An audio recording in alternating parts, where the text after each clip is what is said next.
नमस्कार दोस्तों, मेरा नाम है रंजन और आप देख रहे हैं योर एवरीडे गाइड।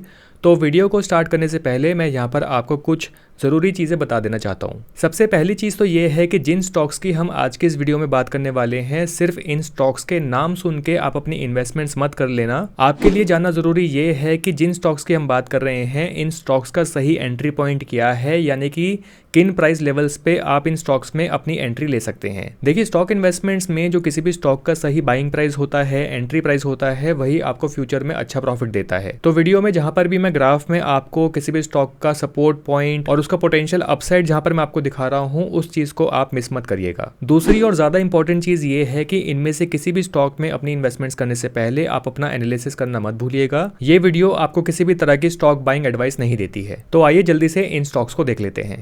तो सबसे पहला स्टॉक हमारे पास है आईआरकॉन इंटरनेशनल लिमिटेड। ये एक पीएसयू स्टॉक है और एक इंडियन रेलवे कंस्ट्रक्शन कंपनी है। ये स्टॉक फंडामेंटली एक अच्छा स्टॉक है और जैसे कि मैंने कहा कि ये एक पीएसयू स्टॉक है, तो इस स्टॉक के जो फंडामेंटल्स हैं, बेसिक फंडामेंटल्स, आप वीडियो को पॉज करके स्क्रीन पर देख सकते हैं। आज की इस वीडियो में हम किसी भी स्टॉक के फंडामेंटल्स में ज्यादा डीप नहीं जाएंगे, बेसिक फंडामेंटल्स ही हम देखेंगे। बेसिकली जिन सभी स्टॉक्स की हम बात कर रहे हैं, इन स्टॉक्स के फंडामेंटल्स ऑलरेडी अच्छे हैं, तो हम यहाँ पर मेनली फोकस करेंगे इन स्टॉक्स के टेक्निकल एनालिसिस के ऊपर, इनके बाइंग प्राइस के ऊपर। तो अगर हम बेसिक चीजों को देखते हैं, जैसे कि स्टॉक पी अगर आप देखेंगे तो स्टॉक पी इसका है 27.8 का, जबकि जो इंडस्ट्री पी है ये है 25.6 का। तो इस स्टॉक का जो पी है वो आपको इंडस्ट्री पी के आसपास का ही मिलता है, तो वैल्यूएशन लेवल पे सही है। तो अब अगर हम डायरेक्टली इसके चार्ट की तरफ चलते हैं, तो मैंने यहाँ पर आईआरकॉन का डे चार्ट ओपन किया हुआ है और यहाँ पर अगर मैं थोड़ा सा जूम इन कर देता हूँ, तो इसका जो करंट प्राइस अभी चल रहा है ये है 274.45 का और इसका जो लास्ट 52 वीक्स हाई गया था ये था 351.60 का। तो करेक्शन हमें यहाँ पर काफ़ी अच्छा देखने को मिला है। और अगर मैं स्केल से यहाँ पर पोटेंशियल अपसाइड की बात करता हूँ, यानी कि जो करंट प्राइस इस स्टॉक का चल रहा है, अगर मैं यहाँ से एक स्केल ड्रॉ करता हूँ इसका जो 52 वीक्स हाई था वहाँ तक का,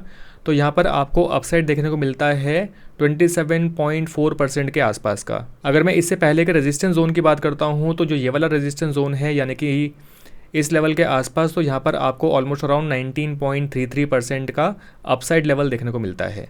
दूसरी चीज़ ये है कि यहाँ पर मैंने जो ये रेक्टेंगल ड्रॉ किया है, ये इसका एक बहुत अच्छा सपोर्ट जोन है। हम देख सकते हैं कि यहीं पर ही कंसोलिडेट होके ये लास्ट टाइम अपसाइड गया था। उसके बाद जो बजट वाला दिन था, यानी कि 23 जुलाई, जो कि है ये वाली बड़ी कैंडल, ये वाली कैंडल पे भी हम देख सकते हैं कि हमें ये इसी जगह पर सपोर्ट लेता हुआ दिखाई दिया था। और अगर हम बिल्कुल रीसेंट सपोर्ट की बात करते हैं, तो इसने अगेन 260 का जो प्राइस है इसी पे सपोर्ट लिया है और यहाँ से हमें ये थोड़ा सा अपसाइड पे देखने को मिला है करंट डे पे। और इन्हीं 2 दिन में अगर मैं RSI की बात करता हूँ, तो ये भी हमें नियर ओवरसोल्ड जोन में देखने को मिला है। तो RSI लेवल है इसका 36.67 का। इस लेवल के नीचे RSI हमें ऑलमोस्ट मार्च के बाद देखने को नहीं मिला है, तो यहाँ पर हम मान सकते हैं कि एक अच्छी बाइंग अपॉर्चुनिटी आपके लिए बन सकती है। बाय एनी चांस अगर ये स्टॉक यहाँ से भी नीचे जाता है, तो मैं यहाँ पर एक और सपोर्ट जोन ड्रॉ कर सकता हूँ, यानी कि यहाँ से अगर मैं ड्रॉ करता हूँ ऑलमोस्ट ये वाला जो एरिया है, यानी कि इसका जो प्राइस है 240 से लेके 243-44 के आसपास का। तो बाय एनी चांस अगर ये स्टॉक यहाँ से फिर से फर्दर डाउन आता है, तो यहाँ पर एक सपोर्ट जोन आपको और मिलेगा जहाँ पर आप फर्दर बाइंग कर सकते हैं। तो आपको अपनी इन्वेस्टमेंट्स को एवरेज करने का एक और मौका यहाँ पर मिल जाएगा। उसके बाद प्रोबेबली ये स्टॉक यहाँ से अपसाइड जाना चाहिए।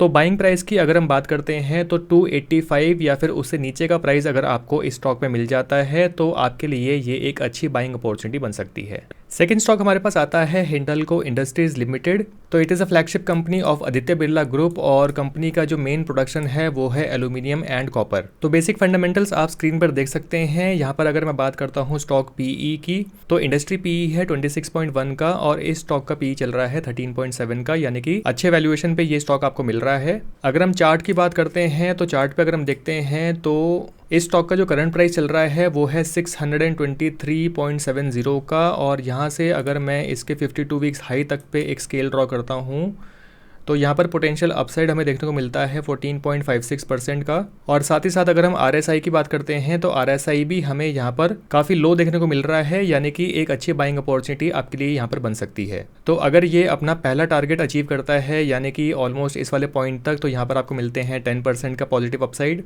और जो ऑल टाइम हाई है, जैसे कि हमने बात करी, यहाँ पर आपको देखने को मिलता है लगभग 14.5% का अपसाइड। और इसका जो सपोर्ट जोन है वो है ये रेक्टेंगल, और जो प्राइस हमें यहाँ पर सपोर्ट जोन में देखने को मिलता है ये है 608 से लेके 611 या 12 के आसपास का। तो अगर इस स्टॉक का प्राइस फर्दर करेक्ट होता है, थोड़ा सा और डाउन साइड पे आता है, तो आपको 608 या 10 के आसपास का फिर से एक अच्छा बाइंग लेवल मिल जाएगा। यहाँ से ज़्यादा उम्मीद ये है कि ये स्टॉक फिर से बाउंस बैक जरूर करेगा। तो वीडियो में आगे बढ़ने से पहले मैं यहाँ पर बात करना चाहूँगा पर एनम के बारे में, जो आपको मौका देता है to earn monthly returns of up to ₹45,833, और वो भी एक RBI रेगुलेटेड एसेट क्लास में। तो एक बार ज़रा ध्यान से समझने की कोशिश करते हैं कि पर एनम कैसे इतने अच्छे रिटर्न्स जनरेट कर पाता है। पर एनम P2P lending is powered by Lendbox, which is one of the first P2P platforms in India. जैसे ही आप पर एनम पे अपनी इन्वेस्टमेंट्स करते हैं, आपके पैसे यहाँ पर डाइवर्सिफाई होते हैं hundreds and thousands of high credit quality loans, और हर एक एप्लीकेशन को लैंडबॉक्स का AI/ML बेस्ड इंजन स्क्रूटनाइज करता है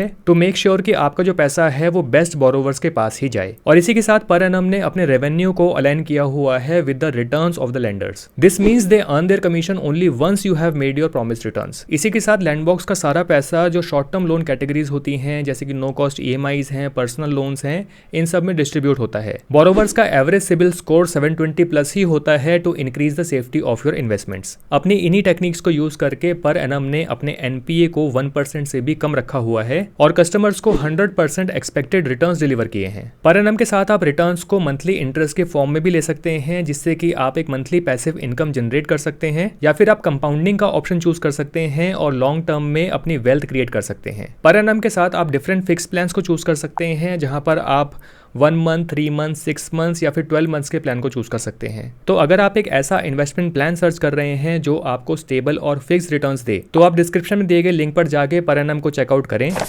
थर्ड स्टॉक हमारे पास आता है हिंदुस्तान एरोनॉटिक्स लिमिटेड यानी कि HAL, और इस स्टॉक को भला कौन नहीं जानता।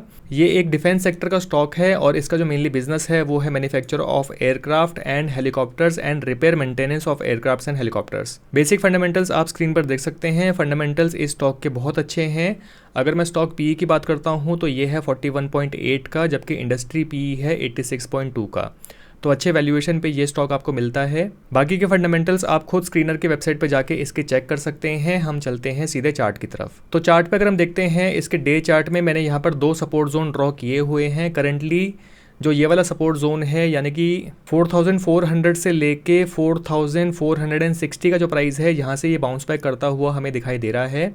करंट प्राइस इसका चल रहा है 4740 का, और अगर मैं यहाँ से इसके पोटेंशियल अपसाइड की बात करता हूँ तो पहला टारगेट इसका हमें देखने को मिलता है 7% के आसपास का, और उसके बाद जो नेक्स्ट अगर ये 52 वीक्स हाई को फिर से टच करता है तो यहाँ पर आपको अपसाइड देखने को मिलता है लगभग 19.6% के आसपास का। वहीं अगर मैं फर्दर करेक्शन की बात करता हूँ, अगर ये स्टॉक बाई चांस थोड़ा सा हमें नीचे की तरफ देखने को मिलता है तो यहाँ से ये फर्दर करेक्ट हो सकता है लगभग इस वाले पॉइंट पे, जो कि है 4040 रुपीज़ के आसपास का पॉइंट। और ये वाला जो सपोर्ट जोन है ये इसका काफ़ी बड़ा सपोर्ट जोन है। लास्ट टाइम भी आप देख सकते हैं कि यहीं से ब्रेकआउट मिला था, और इलेक्शन रिजल्ट्स के टाइम पे भी हमें यहाँ पर ये इसी जगह पे सपोर्ट लेता हुआ दिखाई दिया था। तो करंटली अगर आपको प्राइस मिलता है 4800 से नीचे का, तो वो एक फेयर प्राइस है, यहाँ पर आप बाइंग कर सकते हैं। और बाय एनी चांस अगर ये स्टॉक नीचे की तरफ आता है तो आप यहाँ पर फिर से इस स्टॉक की एवरेजिंग लगभग इन लेवल्स पे कर सकते हैं। तो लॉन्ग टर्म के लिए ये स्टॉक आपके लिए काफी अच्छा स्टॉक है, इसको आप काफी लंबे समय के लिए होल्ड कर सकते हैं। फोर्थ स्टॉक हमारे पास आता है भारत इलेक्ट्रॉनिक्स लिमिटेड यानी कि BEL।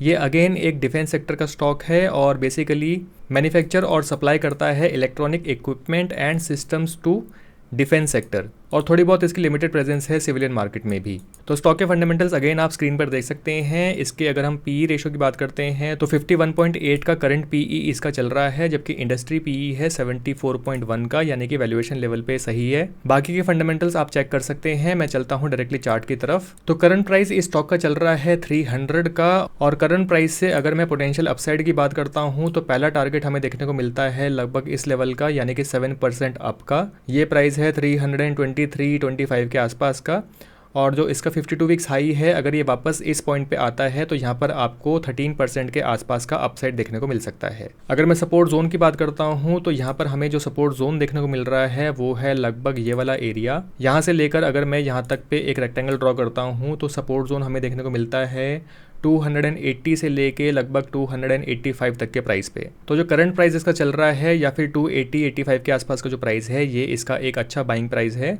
आप यहाँ पर बाइंग कर सकते हैं। पांचवा स्टॉक हमारे पास आता है आरबीएल बैंक लिमिटेड, और जैसे कि हम जानते हैं ये एक बैंकिंग सेक्टर का स्टॉक है। इस स्टॉक के अगर हम बेसिक फंडामेंटल्स की बात करते हैं तो पहली नज़र में हमें यहाँ पर बेसिक फंडामेंटल्स बहुत अच्छे देखने को नहीं मिलते हैं। ऑल्दो अगर हम स्टॉक पीई की बात करते हैं तो 10.4 है, जो कि इंडस्ट्री पीई से काफ़ी कम है। अगर हम आरओई आरओसीई इन दोनों चीज़ों की बात करते हैं तो ये दोनों ही चीज़ें 10% से नीचे हैं, जो कि कुछ खास वैल्यूज़ नहीं है, लेकिन बैंकिंग सेक्टर में जनरली आपको इसी रेंज में देखने को मिलेगा। तो मैंने इस पर्टिकुलर स्टॉक को आज के इस वीडियो में इंक्लूड क्यों किया है ये अभी हम थोड़ी देर में जान लेंगे। उससे पहले जब बात आती है बैंकिंग सेक्टर की तो हमें यहाँ पर देखना चाहिए किसी भी बैंक का एनपीए। तो अगर हम इसके ग्रॉस एनपीए की बात करते हैं तो फाइनेंशियल ईयर 2023 से आगे की अगर हम बात करते हैं तो ये हमें यहाँ पर रिड्यूस होता हुआ दिखाई दे रहा है, जो कि अच्छी बात है।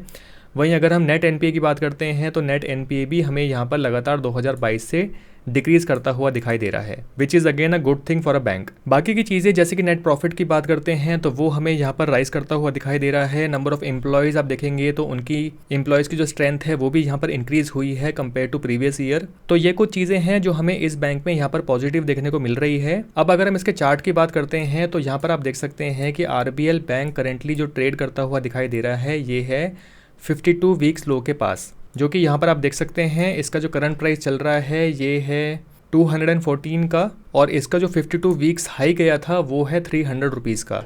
तो 214 या 15 से अगर हम 52 वीक्स हाई तक एक स्केल ड्रॉ करते हैं तो यहाँ पर आपको पोटेंशियल अपसाइड देखने को मिलता है लगभग 40% का। तो 40% नहीं, अगर हम इसके लास्ट रेजिस्टेंस जोन की बात करते हैं यानी कि लगभग ये वाला एरिया, अगर हम इस पूरे एरिया की बात करते हैं तो यहाँ पर आपको 25% 26% तक का अपसाइड देखने को मिल सकता है। तो जो ये वाला एरिया है यानी कि 270 का जो प्राइस है, 270 से लेकर 272 तक का जो प्राइस है ये इसका फर्स्ट टारगेट बन सकता है, और 300 जो है ये इसका नेक्स्ट टारगेट बन सकता है।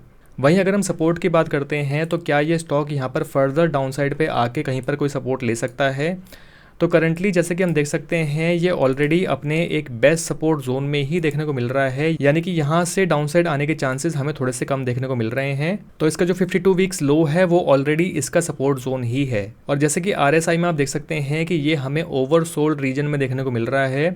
आरएसआई जो इसका लोएस्ट गया है ये 26.38 और करंटली जो है लगभग 28 के आसपास का है, और आरएसआई अगर 30 से नीचे का होता है यानी कि कोई भी सिक्योरिटी जो है वो अपने ओवरसोल्ड जोन में आ गई है, तो फर्दर ये सेल ऑफ हो इसके चांसेस यहाँ पर हमें काफ़ी कम देखने को मिल रहे हैं। अब क्योंकि स्टॉक प्राइस ऑलरेडी काफ़ी कम है, 214 या फिर 215 रुपये के आसपास का है, तो अगर आप छोटा अमाउंट किसी स्टॉक में इन्वेस्ट करना चाहते हैं तो ये स्टॉक आपके लिए काफ़ी अच्छी बाइंग अपॉर्चुनिटी बन सकता है।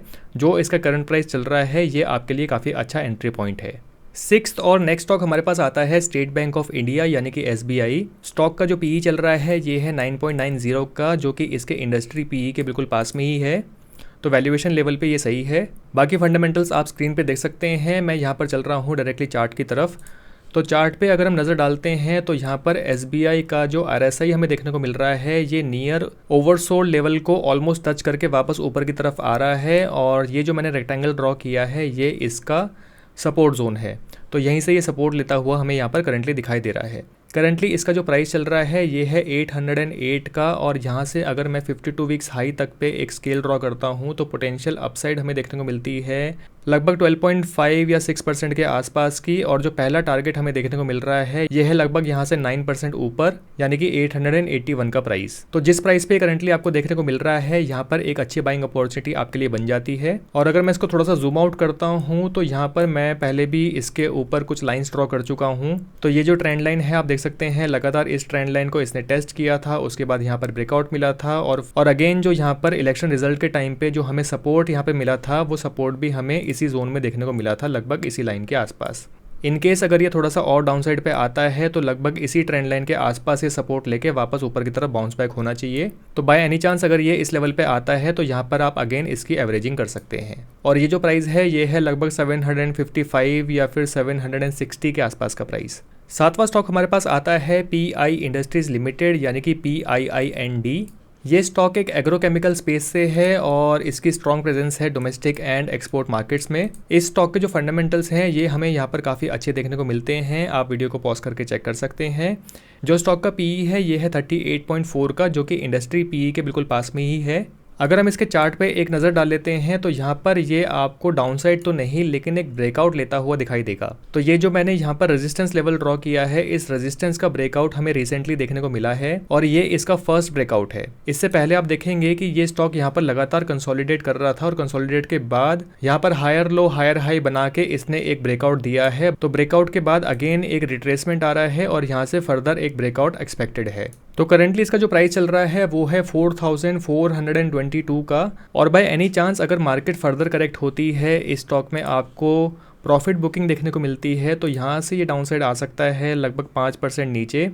तो इन लेवल्स पे अगर आपको बाइंग करने की अपॉर्चुनिटी मिलती है तो वेल एंड गुड, आप इन लेवल्स पे बाइंग कर सकते हैं। यानी कि ये जो प्राइस है ये है 4190 के आसपास का। फाइनली 8th और लास्ट स्टॉक हमारे पास आता है supreme industries limited. Supreme industries limited is India's leading plastic product manufacturer. तो अगर हम फंडामेंटल्स की बात करते हैं तो फंडामेंटल इस स्टॉक के बहुत अच्छे हैं। ROE देखिए, ROC देखिए, return over 5 years, return over 3 years, सब कुछ यहाँ पर हमें अच्छा देखने को मिलता है। पेट्रोसिस स्कोर इसका 8 का है जो कि बहुत अच्छा है। हाउएवर अगर हम स्टॉक PE की बात करते हैं तो ये है 58.7 जो कि इंडस्ट्री PE से थोड़ा सा हाई लेवल पे है। अगर हम चार्ट पे आके इसके टेक्निकल्स की बात करते हैं तो जैसा कि आपको याद होगा मैंने प्रीवियस वीडियो में बात की थी, मैंने एक ट्रेंड लाइन ड्रॉ की थी और मैंने बताया था कि इस स्टॉक ने यहाँ से एक पहला ब्रेकआउट लिया है और मैंने लगभग जितना मुझे याद है मैंने इन लेवल्स के आसपास इस स्टॉक में एंट्री लेने की बात की थी कि यहाँ पर एक अच्छा बाइंग प्राइस आपके लिए बन सकता है।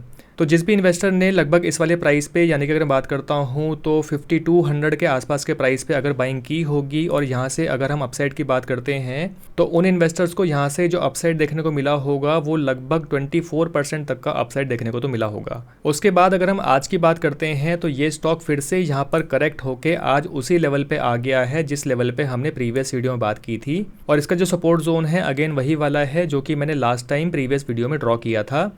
यानी कि इसका जो सपोर्ट जोन है, इसी सपोर्ट जोन से ये हमें थोड़ा सा बाउंस बैक करता हुआ दिखाई दे रहा है। तो जो सपोर्ट जोन मैंने ड्रॉ किया था वो लगभग 4872 के आसपास मैंने ड्रॉ किया था और करंटली जैसे कि मैंने बताया इसका जो प्राइस चल रहा है ये है 5203 का। तो अगर आप पहले से इस स्टॉक में इन्वेस्टेड हैं तो आप इस जगह पे अपनी एवरेजिंग कर सकते हैं, क्योंकि यहाँ से अगर हम पोटेंशियल अपसाइड की बात करते हैं तो यहाँ से अगेन आपको लगभग 20% और जो 52 वीक्स हाई गया था लगभग 24% तक का अपसाइड देखने को मिल सकता है। तो दोस्तों ये थे वो 8 डिफरेंट स्टॉक्स और जिन भी स्टॉक्स की हमने बात की है इन स्टॉक्स में अभी आपको कुछ भी बड़ा अमाउंट इन्वेस्ट करने से बचना चाहिए। ऑल्दो इन स्टॉक्स में आप कंटिन्यूअसली बार बार बाइंग कर सकते हैं। जैसे कि मैंने जो सपोर्ट जोन ड्रॉ किए हैं, अगर ये स्टॉक फर्दर उन सपोर्ट जोन के आसपास आपको अगेन देखने को मिलते हैं तो आप या तो एवरेजिंग कर सकते हैं या फिर वहां पर अपनी एंट्री ले सकते हैं। और जैसे कि मैंने कहा था कि इन स्टॉक्स में अपनी इन्वेस्टमेंट्स करने से पहले अपना रिसर्च और एनालिसिस जरूर करें और अपनी रिस्क कैपेबिलिटी के हिसाब से ही जो भी अमाउंट आप इन्वेस्ट करना चाहते हैं उस अमाउंट को आप वैसे ही इन स्टॉक्स में डिस्ट्रीब्यूट करें। मेन चीज ये है कि इधर उधर से स्टॉक्स के नाम सुन के अपनी इन्वेस्टमेंट्स उनमें नहीं करनी चाहिए। किसी भी स्टॉक में अगर आप एंट्री ले रहे हैं तो या तो आप एंट्री उसके सपोर्ट जोन के आसपास लें, या फिर अगर किसी स्टॉक ने काफी लंबे कंसोलिडेशन के बाद अपने रेजिस्टेंस को ब्रेक किया है, वहां पर आपको कुछ ब्रेकआउट देखने को मिलता है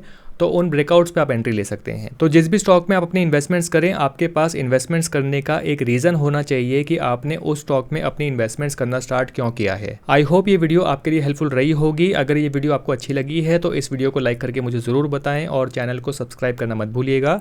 जल्दी ही मिलेंगे एक और वीडियो में। Thank you for watching.